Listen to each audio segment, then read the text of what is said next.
The Dwell Design Leaders film series is brought to you by HP. The computer is personal again. My dad, everybody thought he was nuts. He built these flat roof solar houses in Michigan, and they were all just super modern, built in the late 40s. And then, they had like huge glass windows and recycled beams, and they were high thermal mass, and it was just amazing. My dad was not an architect, nor was he a high school graduate, nor was he a junior high graduate. Went to a one-room schoolhouse.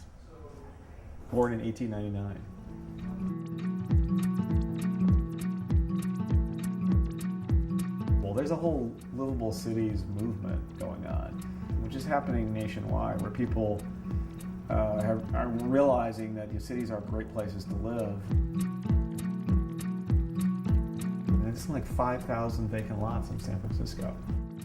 Infill means that you have an existing urban situation and then there's a gap. So it'd be much like if you lost a tooth, we put a new tooth there. This is 888 7th, which is a very large project in San Francisco with housing above retail, and it's got this really active edge all the way around. It's about 2/3 affordable units to a first-time home buyer.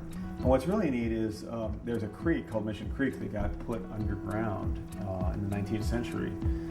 And we are putting a park over it, which has a mixed-use bike pedestrian trail over it, a mixed little half-acre park right in the middle of the city.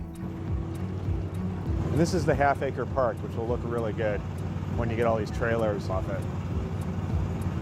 That will be a really nice courtyard someday. We're going to be hitting Columbia Square, and that school was this really crappy school in modulars on this parking lot. And we did affordable housing next to it, and they said, someday this will be a park and we're going to build a new school. And they built a new school, and there's a park, and our housing is there, and it's really neat. This park, isn't that great? Vegetable gardens,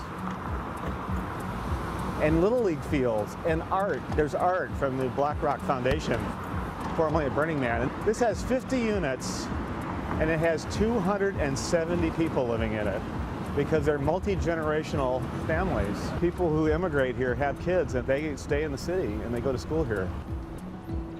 Right now you're seeing people and families returning to the city because it's more efficient and better. It's the choice to make for future generations. There's more community, there's more culture here, and because there are enough people here, you can support small grocery stores, and you can walk to your services or bike to work.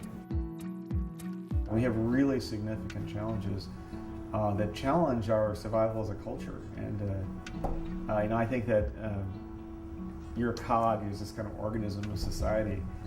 For us to survive, we've got to work together and be conscious of the ramifications of what we do.